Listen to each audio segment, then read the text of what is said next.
Tharad police station વિસ્તારમાં ચિત્રા ગામની સીમમાંથી ભારતીય બનાવટી વિદેશી દારૂ ભરેલી સ્વિફ્ટ ગાડી પકડાઈ હતી।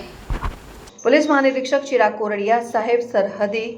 રેન્જ કચ્છ ભુજ તથા વાવ થરાદ જિલ્લા પોલીસ અધિક્ષક ચિંતન તેરૈયા સાહેબનાઓએ જિલ્લામાં પ્રોહિબિશન જુગારની પ્રવૃત્તિ નેસ્તનાબૂદ થાય તે અંગે કડક અમલવારી કરવા સૂચના કરતા RS Desai, police inspector in charge parole furlough squad જિલ્લા વાવ થરાદ નાઓના માર્ગદર્શન હેઠળ પેરોલ ફ્લો સ્ક્વોડ વાવ થરાદના પોલીસ સ્ટાફના માણસો થરાદ પોલીસ સ્ટેશન વિસ્તારમાં પેરોલ ફ્લો વચગાળાના જામીન પરથી ફરાર આરોપીઓની તપાસમાં હતા। તે શંકાસ્પદ રેનોલ્ટ ગાડીની તપાસ કરતા હતા। તે દરમિયાન શંકાસ્પદ નંબર પ્લેટ વગરની સ્વિફ્ટ નીકળતા તેના ડ્રાઈવરે ગાડી પરનો કાબુ ગુમાવતા ગાડી ચિત્રા ગામની સીમા રોડની સાઈડમાં ઝાડ સાથે અથડાતા નંબર પ્લેટ વગરની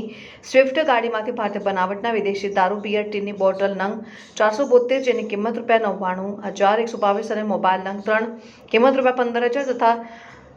દારૂ ભરેલું સ્વિફ્ટ ગાડી અને દારૂનું પાયલોટિંગ કરતી બે ગાડીઓ કિંમત ₹10 લાખ સાથે બે ઇસમો પકડી પાડેલ અને પાયલોટિંગ કરતા ઇસમો અને દારૂ ભરાવનાર તથા દારૂ મંગાવનાર વિરુદ્ધ થરાદ પોલીસ સ્ટેશન ખાતે કાયદેસરની કાર્યવાહી હાથ ધરેલ। વિડીયો જર્નાલિસ્ટ પ્રકાશભાઈ સુથાર, સત્યા ટીવી, થરાદ।